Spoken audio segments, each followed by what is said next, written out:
Just to let everybody know that we are recording this session. We'll be sharing it through the website, through the EMA website with our other members who are unable to join. Really honoured today to be joined by Simon Hughes. Simon is chair of BVEP, the British Venues and Events Partnership, which is the umbrella organisation on all the industry associations, and has been working, I have to say, tirelessly, because I'm sitting on that group. I know how hard he has been working with other colleagues in working with the DCMS, feeding back into government about the events industry. So the objective of today is really to get some intel from Simon and some insight on how he feels where the industry is, where it's going, the issues and challenges that we're all going to be faced as we return to live, some understandings around the guidelines that we've currently got and when we can expect to see more information coming out. So again, I know there's lots of questions people have, so let's have them in the chat box because it's a great place for us to gather those. I thought, Simon, it'd be really good, if you don't mind, about giving us a kick-off of who is Simon Hughes. Give a bit of your background, or why you have the right to sit at this table, but also a bit about the BVEP, because I know, again, lots of people that what's the BVEP, and also now the EIB, which is the Event Industry Board that you also sit on. Yeah. Please, thanks. Okay. Morning, everybody. And I've just had to put these earphones in because the builders who are working on either side of my property have just got going with the hammers and the banging. It is beginning to drive me slowly mad during lockdown, but there we go. Great pleasure to be here, Richard. Thank you very much for asking me. Background, I've worked in the kind of creative communications industry for all of my career, starting off in radio. I've done TV, both corporate and also broadcast. Worked in post-production in Soho for a while, running the facilities at Molyneux, which, amazing, is still there, despite my intervention. But one of the things that's been a constant for me is working in events. When I first started working in radio, I used to supply interview material, then we started doing promos, then we started doing events, and that's when I really got into producing, directing, creating events of all different types. And that eventually led to me joining the COI, the Central Office of Information, which was the government's, the UK government's marketing communications agency, as director of live events. And I worked in that for 10 years or so, worked for some interesting characters, Tony Blair, Gordon Brown, and of course, David Cameron. And actually, bizarrely, it's David Cameron we owe, in some ways, the kind of success of the BVP, because he was standing in one of the big mezes over in Hamburg, I think it was, during GBIT, one of the mass telco trade shows, and he turned to his party and said, why aren't we doing stuff like this? Why can't we do something like this? And the response should have been, because we don't have anything this good or this big, Prime Minister, we don't have the right infrastructure in the UK. But what they said was, oh yeah, that's a good point, very good. So he came back and he helped develop a strategy, a visitor economy strategy for business events. He set up the Event Industry Board, an advisory board I serve on with a number of others, to provide advice to the government. And he encouraged Visit Britain to return to the business events sector, because they'd actually gone away from it and closed down their business events. So oddly, that was a great success. But one of the challenges, I think, for us is that we're quite unseen and people don't know what business visits and events means or is or does. So over the last 5 years, we've made real advances, but I think, bear in mind, we're entirely voluntary. So all our members, we have 24 association members. We span right across the UK. So we have Visit Wales, Visit Scotland, Northern Ireland in as well. We have a close relationship with Visit Britain's business visits team. And we report into the DCMS. That's our kind of home department. Now, there's a problem there, isn't there? DCMS, Department Digital, Culture, Media and Sport. The words business, visits and events don't appear on the masthead. And that is a real challenge to us because we actually sit under tourism. So great success. 2 years ago, we were engaged really actively in the tourism sector deal, the industrial strategy, which was actually granted to tourism. Of only 10 industrial strategies agreed at that time. And we were there right in the middle of it under the kind of productivity bit, because we were able to demonstrate how business events could extend seasons, extend productivity, and increase economic impact. So we're not quite sure where the tourist strategy is going now, because I think we're going to have to tear up every industrial strategy and start again due to COVID-19. But yeah, our mission is quite clear. It's to make sure that we act as an umbrella organisation and bring together everyone in the industry as much as possible to make sure that our voice is heard and that we're representing the interests of the very, very diverse range of operations that, if you like, exist under the banner of events. And that's the big challenge we're facing right now, I think, in the current situation, trying to make sure that we bring together everybody from right across the industry. 70 billion a year comes out of the industry. Over 700,000 people work in the industry, and we're predicting that maybe 30,000 might lose their jobs in the next quarter. We've already seen some attrition, and I'm very minded of when retail was told to get going, when hospitality were told to get going. The next thing you hear are major brands either losing people or closing down outlets. And we are definitely going to see some of that happening, I think, over the next few weeks. And so one of the priorities is, how are we going to sustain ourselves right through to October and beyond that as an industry with all our different and interrelated elements? How are we going to sustain ourselves under the current arrangements? And I don't think we can. We're going to need some extra help. Okay, thanks, Simon. That's I think that's a big worry for everybody, both for themselves and everything else in the future of their roles within their organisations, but also, the supply chain. So we've talked about that at length. Is the supply chain going to be out there to support us? Because we know that it's made up of so many small, medium-sized businesses and agencies. But let's talk about COVID-19 and the impact, and then how the discussions have been going with DCMS back into government. And also, I think one of the big challenges, like you said, I think you said 20 associations within the BVEP. And of course, what that covers a remit of everything, doesn't it? From concerts in parks to big global congresses to booking agencies. So we've got 24 partner organisations. So each one of those is a membership organisation. But one of those is the National Outdoor Events Association, and they link through to the Event Industry Forum. And in that alone, which is mainly the outdoor sector, there are 54 trade associations. So, when I say we've got 24, actually, I mean, there's over 70 plus in the UK. An example of that, one of them will be, without doubt, the Showman's Guild. So the folks who look after the fairs, the travelling fairs. One of them is the Steam Engine Society, because they go to lots of the county shows around the country. So trying to represent such a diverse range, I think, when lockdown happened, a lot of people in the industry felt that we disappeared from view, and we kind of fell through the cracks, and nobody can actually see us.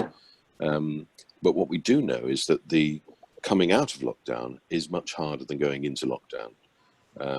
So when lockdown occurred, we immediately saw some systemic changes in government. So, for example, the Tourism Industry Council, which is a way of getting all the representatives from around tourism business events, that was disbanded and replaced by a working group for the visitor economy.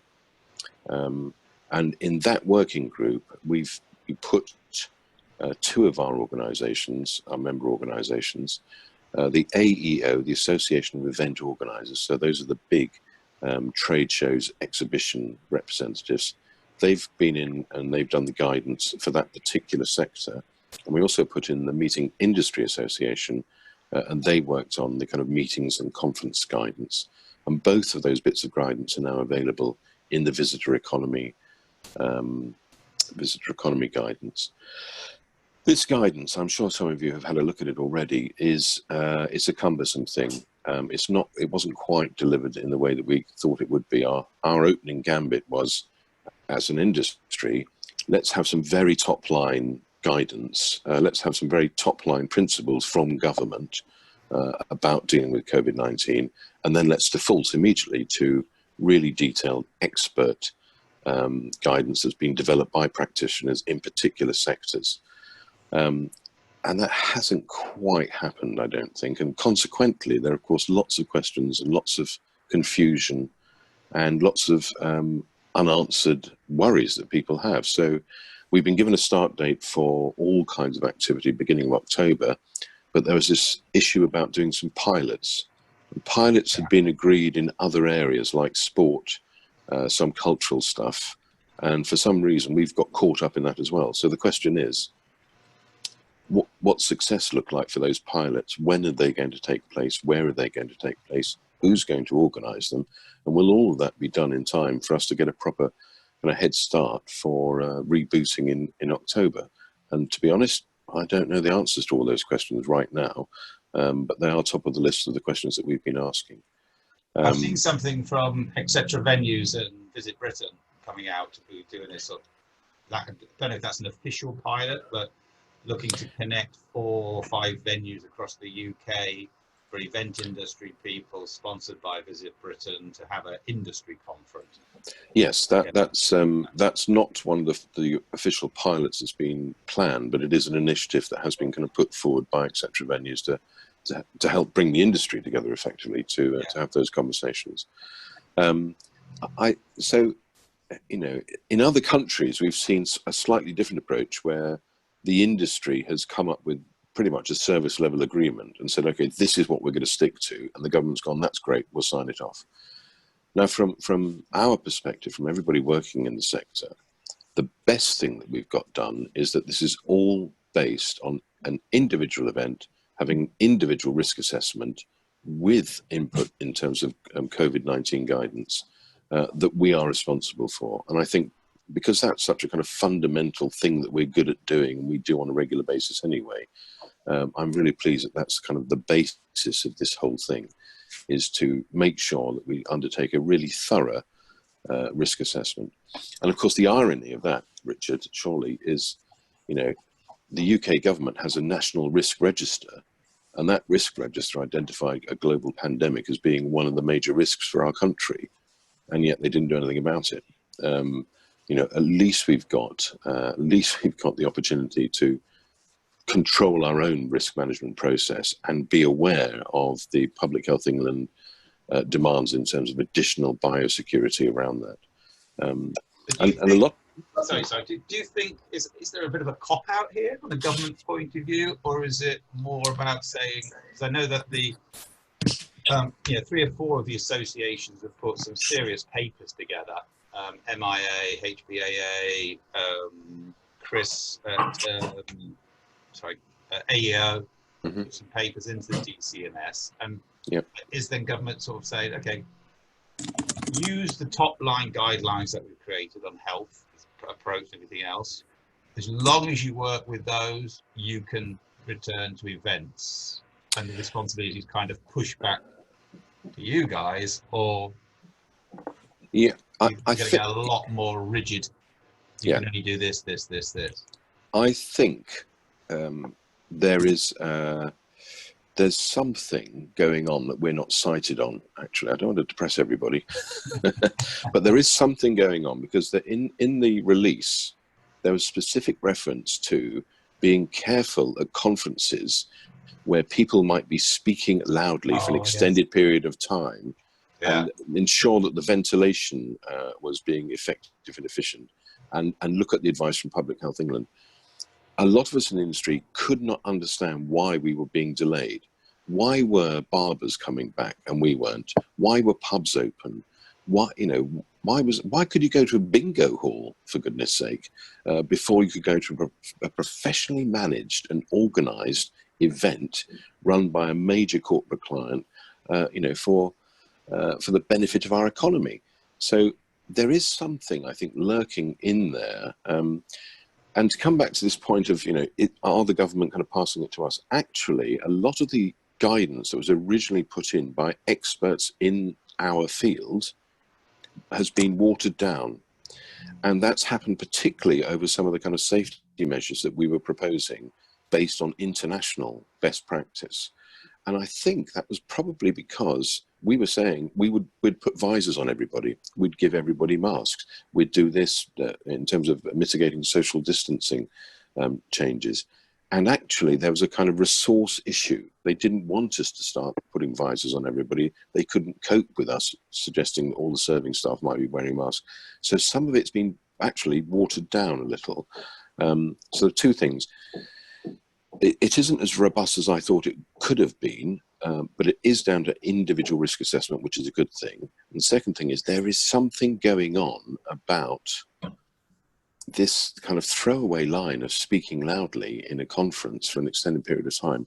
Do they really understand what we do? Think Probably of a bit the of Boris speaking loudly and yeah. But if you think of the cost, you know, all of us use venues. Think of the money that's spent every month, every year on hard and soft facilities management services for all the major venues. They have, you know, regimented, ordered kind of surveys that they've got to do, maintenance schedules that they have to fix. They look after air conditioning, they look after air handling, they look after lifts, etc., etc., etc. We're very good at that kind of stuff. You can't put a Nightingale hospital into somewhere like Excel unless it can really deal with all of those kind of issues effectively. So I've asked a number of people, let's get to the bottom of what's the thing that's worrying them? Is it a medical thing? Is it a scientific thing? Let's find out so that we can actually address that head on. And that, I think, would be a much more robust approach and a more adult kind of conversation to have with the powers that be. right. So your understanding as of the key dates now and what we're allowed to do. So when we spoke the other day, when we had a quick, you said that, you know, as of today, as of last Friday, you can hold events up to 30 people. Yes, that's right. Yeah. So when they say that's the 3rd of August, what does that mean? Is there any restriction on the types of events, or we can go and book a meeting room at a hotel and have 30 people in it, as long as we're social distancing and so exactly that. It's primarily meetings, and I think that's where the immediate demand is going to be. We know for a fact that quite a lot of hotels are already hosting small-scale meetings where people aren't prepared to quite go back to the office, but they actually want to get back together again. And so in the space provided, perhaps their offices aren't large enough for them to kind of have a meeting of 20 people, but in the space that's available in the hotel, they can do that. Now, of course, the question is, if you've got a really big hotel and you've got 4 meeting rooms that can take socially distanced groups in each, can you have each one of those rooms rented out to different people? So one of the problems is with this guidance is the experts, the people who really love the logistics, they love the minutiae, are just bombarding the DCMS team with questions now, saying, well, you know, could we have 2 groups or 3 groups or 4 groups, or actually that makes it 250 people, you know, is that too many?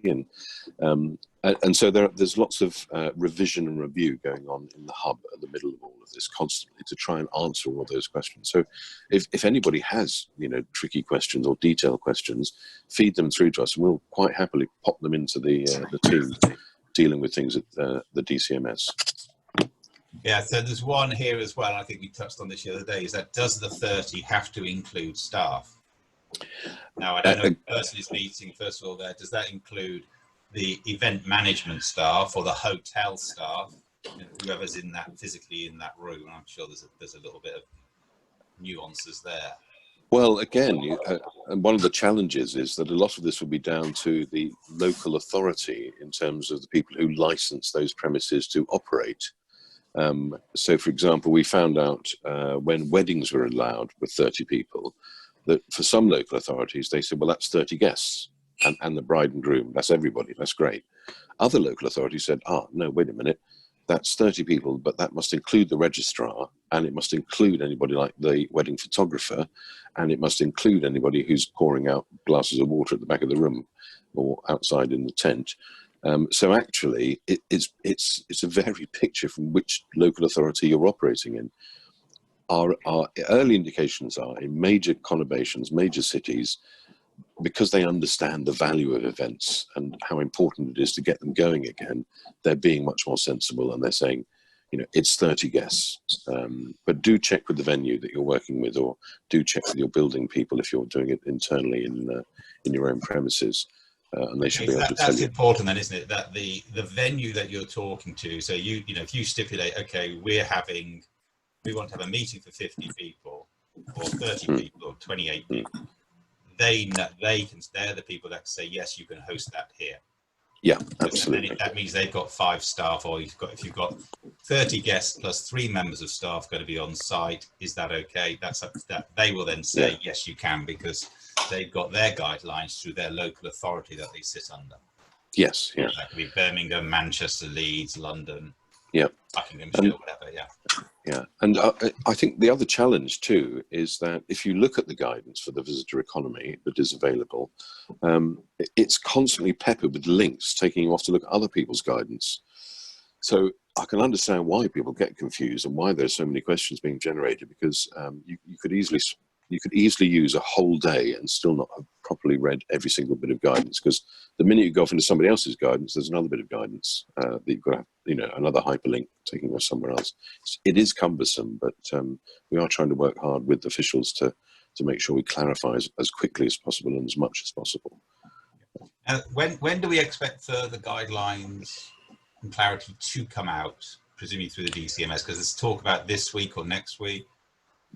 Well, I'm not sure. I haven't. That's one of the big asks at the moment, is when are we going to do these pilots? Where are they going to take place, and who's going to organise them? I think the AEO are taking the lead. I also think that the Hilton Group have agreed to do something as well. But actually, I've been so busy this week chasing down the kind of one voice campaign we've been running, that we haven't really had a chance to go to catch up amongst the chairs, the vice chairs. So just to explain that, the BVP has 24 partner associations, and it's run effectively by the Secretariat. That's one person part-time, like 2 days a week, 2 half-days a week, I think. I've just massively increased our budget. Whoops. And then we have one chair. I'm currently the chair. I took over kind of in May. The immediate past chair, vice chair in charge of finance, vice chair in charge of skills and talent, and a vice chair in charge of the kind of festival, the outdoor festival, and the kind of urban placemaking part of the industry. And then we're supported by a communications company, Davis Tanner, gives us kind of help and advice and lots of free support. And all of that is voluntary. So one of the challenges is just trying to keep up at speed, at pace, trying to keep up with what's going on. And as you know, I think we do a good job internally with our partners, so people know what we're doing, where we're going. We get blogs out, and we have calls and meetings and things. But we don't have any budget to do the kind of external bit, which is, hello, folks, this is the event industry, and this is how important we are. Yeah, the lobbying. This is what we do. Else. Yeah. I mean, the lobbying is done, primarily through Michael Hurst, the previous chair.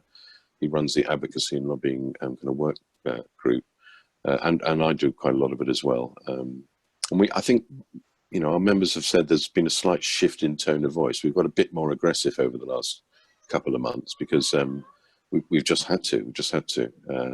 People in government say, the people who shout loudest often get what they want. So we're following that dictum. Yeah. So one of the things that I picked up on the reading through some, like you say, skirting through some of these documents and the comments and everything else, is the comment around risk assessment and the responsibility of risk assessment, and those not necessarily guidelines, but I think the emphasis on you must conduct a stringent risk assessment before putting that event on. Now, where's that responsibility, you think, sit?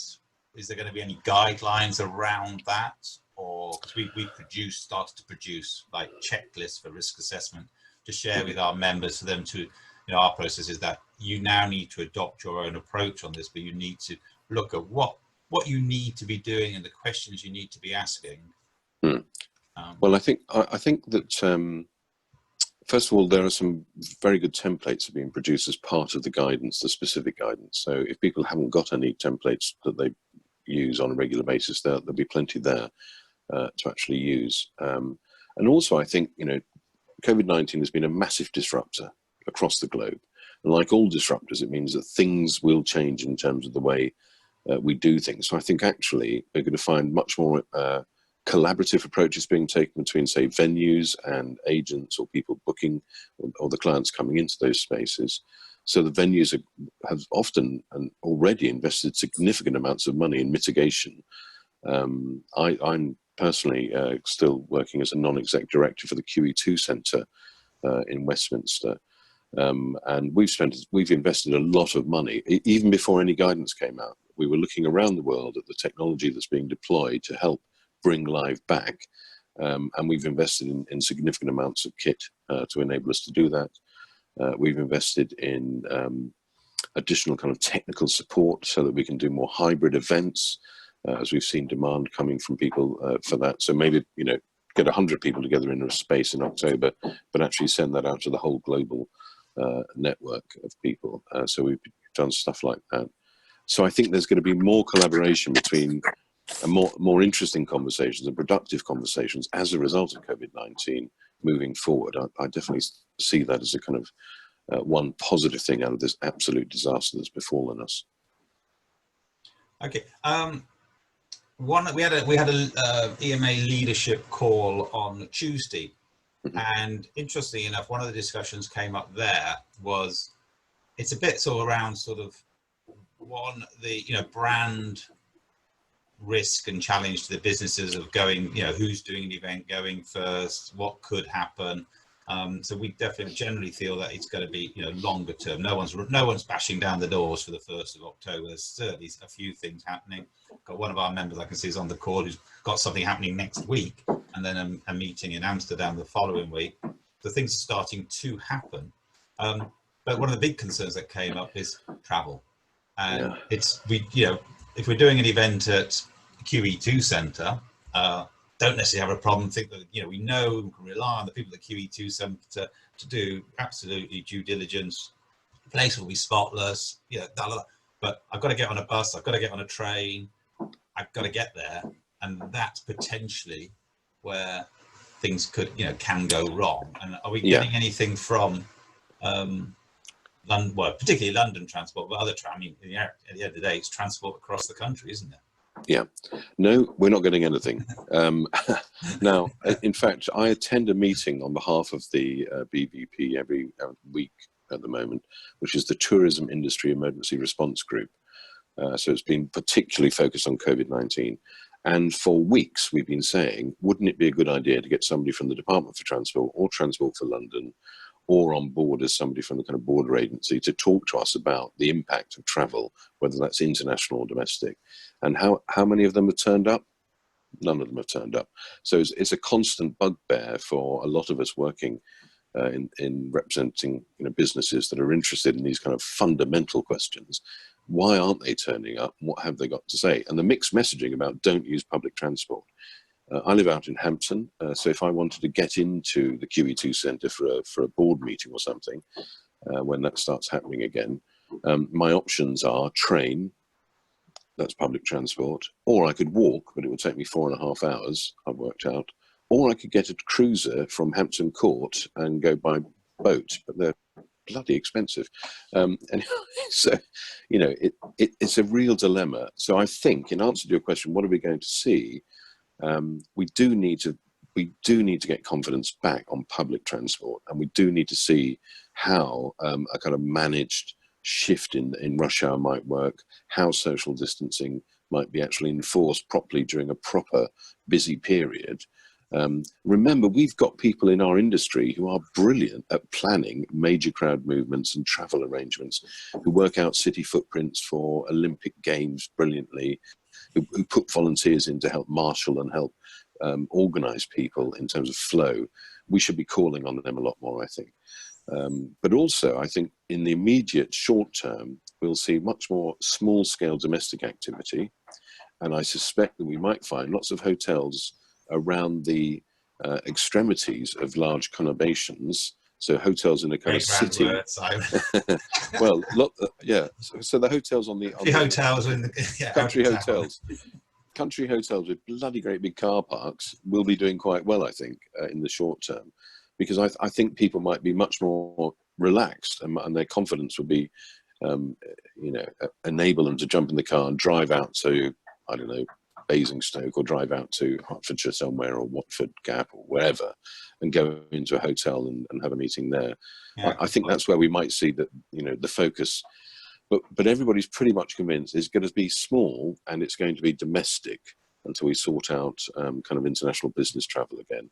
And that might never come back at the same volume, might never come back at the same levels. I think the challenge is the international stuff as well. But sorry, jump in. There's a comment here from Lauren. The number, this is my understanding, so the number of 30 is currently being put in place just for the time being, for the next couple of months, to help allow certain stuffs to go on, but not whilst they're sort of doing the tests and everything. But yes, as of the 1st of October, there is no, like, so Switzerland have said 900 people or 1,000 people, but maximum number of people in a room is 300. But you could have a room in Switzerland where you have at the convention centre, which could take probably 500 or 600 with correct social distancing. But the maximum in that room is 300. I'm understanding that what our government is saying is that you can use a room and you need to work out its capacities, that's probably the venue, based on social distancing guidelines within that room. Yes, that's right. So we've tried to avoid, so again, we looked at lots of different approaches. So some have gone down the kind of, let's start with 50, then 100, then 200. I think the pilot events will feed into this thinking as well. So we'll see what they replicate, or what kind of circumstances they, because the anomalies, you could go to the cinema, but you can't sit in a conference hall and listen to somebody talking loudly. That it's a bit confusing. But you're right, basically.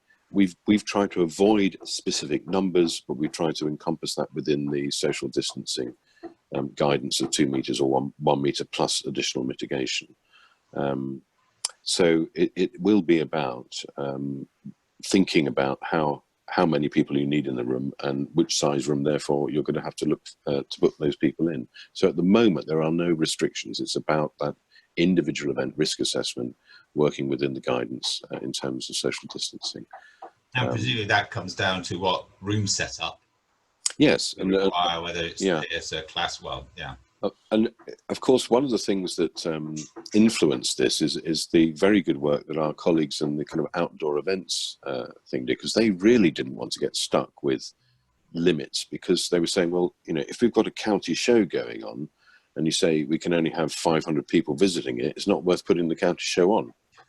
So that's why we've tried to avoid a numbers game on this, because rather like all of our friends and colleagues in the theatre world, they're really suffering difficulties now, because of course many of their premises simply can't adapt to social distancing and be commercially viable, because they're running at only 30% capacity. When this first happened, we looked at the QE2, 2,500 capacity for the whole centre, and that reduced to kind of 436 or something. And it's just like, well, who's going to pay for the whole thing to have just over 400 people in it? Wouldn't work. So that's why we've avoided the numbers game, I think. And again, I think that would work. So you could actually say, okay, I'll just put a big marquee out into a field somewhere and load that up with people to give me the space, as long as I'm, again, following social distancing. And that would be allowable under the current regulations. So I think we're going to see some quite creative and innovative approaches being taken in order to help us kind of restart and kind of re-engage with live and face-to-face. Yeah, because marquees are classed as outdoor space, aren't they? Yeah. So, that's right, yeah. Especially if you've got the walls down, but yeah. Yeah, I mean, it's again, the challenge of our industry being so diverse. All of the work that was done on the outdoor stuff was done through a completely different work stream. But interestingly, all of the work that's being done on catering is being done in a completely different department of government. And here we go. Government, once again, working in silos means it's quite difficult sometimes to bring everything together when you've got an emergency where you want to get the best concentration of effort and focus. So I know lots of the big contract caterers who work on major events and work with our convention centres and exhibition halls. Also run big retail operations and support kind of consumer-facing stuff. They're probably coming up with some really interesting and innovative ideas, which we could easily deploy into our businesses in terms of providing food, in terms of making sure that we're kind of biosecure about how we do that. But but we, the industry, are kind of pulling them towards us because government kind of shunted them off into a completely different department. And in fact, we found, I mean, bizarrely, if you think of the livery halls in the City of London, their main business is either weddings or kind of big banquets, formal dinners. They haven't got any guidance at all. And they've suddenly kind of realized that actually, where do we sit in this? Because their model of individual servers coming out with plates of food, it just isn't sustainable. And they've suddenly kind of gone, oh, hold on a minute, what do we need to do? So there's still bits of our world that are really struggling. Yeah, that's an interesting fact. They talk about livery halls, having many years ago set up and ran Spencer House for Lord Rothschild, building with no air conditioning. Now, there's a big piece in the documents about airflow, isn't there? And ventilation. So I think that's, for all of us, we need to be thinking about, okay, what are the guidelines? Are there guidelines around that coming out of the DCMS? That's definitely something we need to be asking into the DCMS. What does this mean? So, because if somewhere doesn't have, let's say, air conditioning, can we use it? Can't we use it? We should be thinking about that because, absolutely. I mean, if we cast our minds back, we'll remember that one of the early kind of hotspots were cruise ships, and it was exactly the problems around their ventilation and the kind of recirculation of air, and that led to so many outbreaks on cruise ships. So I think that's probably where the medical concern is coming from. Of course, the great thing about some venues is that the kind of approach to not relying on so much mechanical engineering and actually having more natural airflow will really come into play now. So I'm thinking of, say the new ICC in Wales, for example, its design has incorporated a lot of things in order to reduce the carbon impacts in terms of running that building. So that will stand them in good stead because fresh air is the best solution, apparently. It's where you're recycling air. But then, again, all of us, I guess, get confused. It's like, well, in that case, what the hell are we all doing on planes? How does that work? Well, I do understand they have top quality, recycling and filtering and everything else. Yeah. But I can see, I'm sure, Christopher, I can see you writing vehemently that that's an area that we need to look at within our risk assessment when we're doing our questions, is a question about air conditioning and find out what those questions are to the supply base. Yeah, and remember too that big venues and hotels have all been thinking about the challenges, things like Legionnaire's disease. So their water cooling systems. So they're used to this. So they should, any decent venue should be able to say, here's our schedule of maintenance. This is when it was last checked. Here's the independent contractor who looks after it for us. Is there anything else we can do for you? So I think they should be stepping right up to that immediately. No, I agree. And the challenge is though, there's more and more people, or more and more venues and places now that are opening up for events and see it as a good revenue stream for their, golf course or whatever. It's like, okay, we need to check, and we can all rest assured of the 3, 4, 5-star hotels in the industry and professionally ran venues, one thing, but it's the secondary, which sometimes a bit more fun, a bit nicer. Yeah, absolutely. A bit more personal. Yeah. The other big challenge that's coming down the track, I think, is this whole, we alluded to it earlier, the kind of travel thing, but the real need to kind of build confidence. I'm pretty certain there must be some CFOs sitting there who've looked at the last quarter and gone, well, this is great. We've saved a shed load of money. So in a way, it's a kind of question for everybody on the call, is where are you in the kind of mix of things, and how much advocacy will be required to kind of get your folks going, okay, we'll get back to live now. And this is the first thing we're going to do. And this is the second thing. Or are those conversations not even happening? It'd be really useful to kind of get some feedback on that, because we can then we can then make sure that the advocacy that we're planning, and we are planning a big campaign to kind of bring events to people's notice in the run-up to October, it kind of carries that messaging as well. So it'd be really great if anybody wants to kind of Okay, yeah, no, well, let's put that out there. We haven't done any polls or anything, but guys, please, if you could chuck in the comment box, you know, do expectation perhaps of Q4, so up until Christmas, you know, are we expecting to be doing a few live events? Be great. And then into next year, you know, is discussion happening yet within your organization to, you know, to be returning to live as normal? Or yeah, I think that's what we're trying to get out there, Simon. Yes, I mean, we need. Yeah, you won't be quoted on it. No, we've one of the things that the BVP has been very good at doing over this whole period is supplying evidence all the time to the DCMS and to other departments as well about what the situation is. So we've done surveys about the supply chain, how much money have they got, what's their liquidity looking like, how long can they survive. We've been doing surveys with venues, what's cancelled, with the announcement of October, what force majeure impact has been for events that were still in the diaries for September. So anything we can add to that in terms of activity, planned activity, or postponements is grist to our mill, because we're always told we're not very good as an industry at providing accurate data, which is true, I think, in many ways, because we're such a diverse industry. Yeah. If you're a retailer, you can count the number of people in, you can count how much money you've taken in, and you can tell them what the impact is. Much harder for us to do that. But any kind of indicators, any evidence, and particularly if it's got numbers behind it. So it might be that you're in an organisation where they said, actually, we're not going to do any live stuff this year at all. So that budget's disappeared. Yeah, you can start to see some stuff coming up now in the chat box if you've got access to that people are sort of adding to stuff. But certainly, Simon, on behalf of the BVEP and of course then the other associations, I'd be very happy to push a questionnaire out to our members to give us, you know, if you were to come up with a Survey Monkey or a questionnaire that asks questions on behalf of the members, to give some indication that as long as it was confidential and people weren't, what do you call it when you can't see who it was? Anonymous. Anonymous, thank you, sir.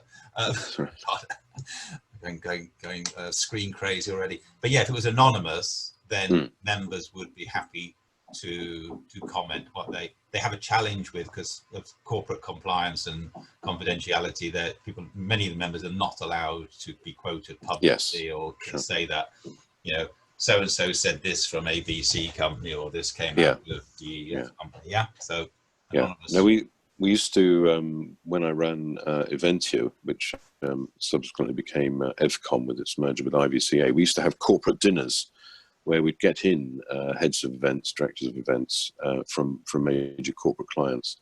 And it was really useful because it was completely anonymized. The discussion didn't go anywhere out of the dining room, but the insights and the kind of understandings we got were really good.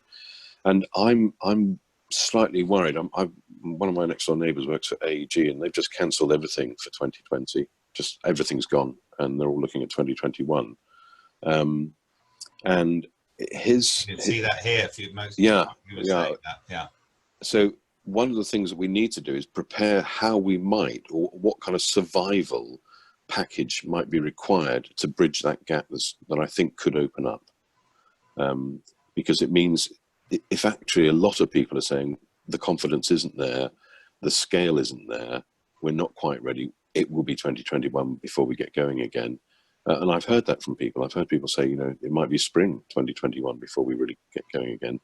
As an industry, we really need to think hard about, well, in that case, what kind of relief package might we be demanding in order to get through? Or are we just going to say, well, you know, the strongest will survive, and it will become a kind of survival game of who's got the biggest pockets and who's got the biggest reserves, which I think we need to avoid. Well, you know, again, I noticed just today, theatre and the cultural sector again saying, actually, you've given us all that money last week, but that's not enough until we've get permission to restart, until we can figure out how to bring theatres back online, we're not, thank you for all of that money, but that's not going to be enough.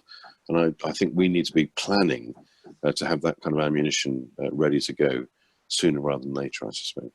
Yeah, because so what I'm hearing there, what you're saying is basically, if we can't get the wheels turning, if we can't get the cash starting to flow into the supply chain, which, as we've said before, is made up of thousands of small enterprises, those companies will die, and then there will not be a supply chain, and then it's going to be a challenge to get it back to live again.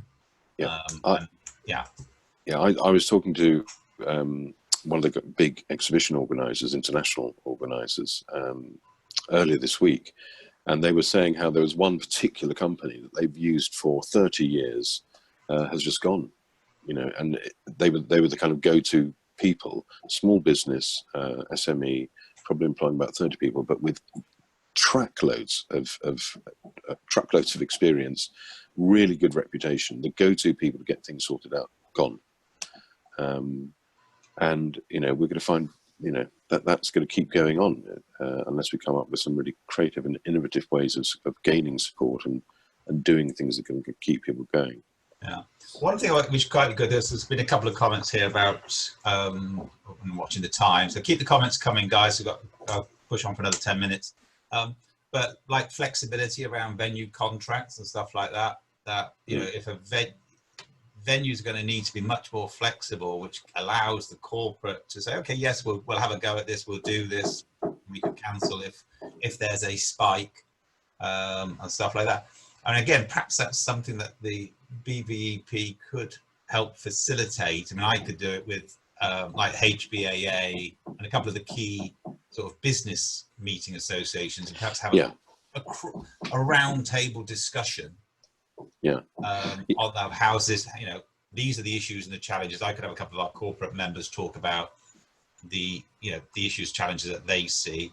The hotel can say their piece. Yeah, that sort of thing. The agency can say their piece. Yes, I think, again, our role at the centre as an umbrella organisation is to get our partners to do the work, actually. Yeah. So I think that would be really useful, because I've seen the MOA have new guidance on contracts, and I know that a lot of venues are, they're becoming wholesale rather than the way they previously operated. So again, it's one of those changes. I think definitely people are up for those kind of changes, and they do want to engage with clients in a slightly different way, because you're absolutely right. You can't just take a 50% deposit and sit on it in the current situation and hope that the event actually does happen, but live off somebody else's money for that time. So it's a fundamental change in the conversation, I think, and we'll be happy to facilitate those kind of discussions. Yeah, perhaps you and I can have a sidebar conversation on that, and then get 3 or 4 of our industry associations together, and then we could then all have a discussion with everybody from everywhere listening in. And the other, sorry, Richard, the other big issue that has come out of all of this, which the government has promised they're going to look at, is insurance, because I know there's a court case at the moment looking at the kind of business continuity issue, but the insurance industry have not helped. It's the general consensus. And going forward, again, we need to really be clear about what's available, what kind of cost that might be, and make sure they don't kind of pull some of the strokes they've pulled during this particular pandemic. Because a lot of people have been, thought they were covered and then discovered that in fact they weren't, because the word coronavirus wasn't actually on the policy, So that's another big issue that's being looked at centrally by government from a business point of view. Okay, that's great. Guys, has anybody got any questions they would like to ask for Simon as we sort of start to wrap this up? Any pushing things? I see comments, but if you want to speak, just please unmute yourself and join in. I think what was really key for everybody and for the EMA members is to understand that a little bit from, thank you, Simon, for all the work that is being done behind the scenes, from yourself spearheading it, and then the other industry associations. I'll give a nod to Ed at Higher Space, who I think's done some great work with the stuff that he's doing, and I know that's being fed in to yourself and to the DCMS. I think Marty Fullard, banging his drum very loudly, has done great work on in the industry media and everything. I think the key takings from this is kind of what we are working towards with Christopher, Anna and Mark in our working group about Back to Life, is we have to take responsibility. We have to take some accountability here and not wait for a list of rules and regulations that will come out, but to start to develop our own strategies and guidelines and stuff, and look at the things we need to do, and then just keep refining those as we move forward. Because it's not, there's not going to be finite detail from government, because the remit is just so big and broad, like we said, from a country fair to a company board meeting. Yeah, absolutely.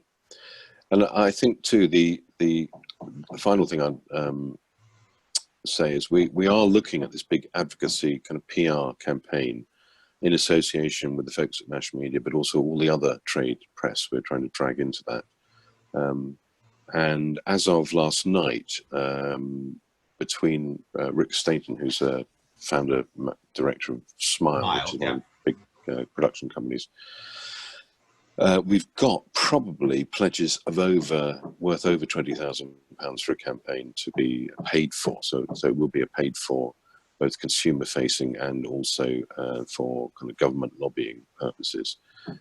So we're really looking to push that agenda, because it doesn't matter whether it's a small fireworks display, or it doesn't matter whether it's a major international medical congress. I want to see events starting again, because I want people to understand that when they experience something which is, which adds to their lives, which adds to their knowledge, which gives them more professional insight into their work and helps their business, those are what events give us, that kind of experience, that knowledge, that understanding. And the more we can encourage everybody to recognize how much events play a part in their lives, what's the most important event most people go to is their wedding, and we spend, I think it was 176 billion or something. I mean, just ridiculous amounts each year. So, let's really think about how our, from a corporate point of view, how boards can be very confident and go, actually, we trust our teams are doing this. We understand why they're doing it, and we feel confident that we can go ahead and put our people into that situation because we can know the benefits, and we know it's going to be safe, and we're confident that we can go ahead and go live. So I think that's really important.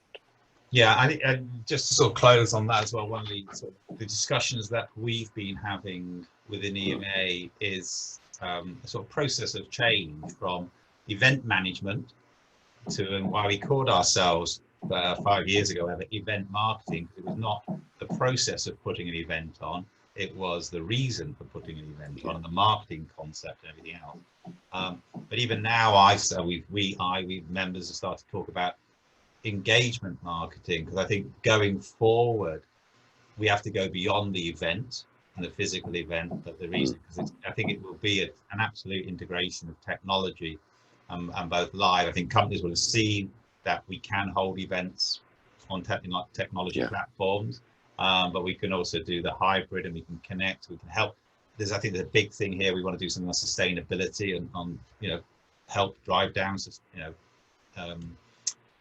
the green issue and help with that. So, I think there's, the whole thing around engagement, how you engage, which is again about the experiential side and everything else. But how we can engage and communicate messages on behalf of our clients, which is to these guys is their internal corporate audience, on behalf of their business. Yeah, I saw there was the annual Clarion Awards were held as a kind of hybrid event from the headquarters of DRPG, which is a big production comms agency, and they actually powered the whole thing by the solar panels they've installed on their roof. Yeah, and I know Dale's doing wonderful work on that. I know it's a passion of his as it was of mine as well. Mm. Okay, guys. Well, I'm gonna call it a wrap.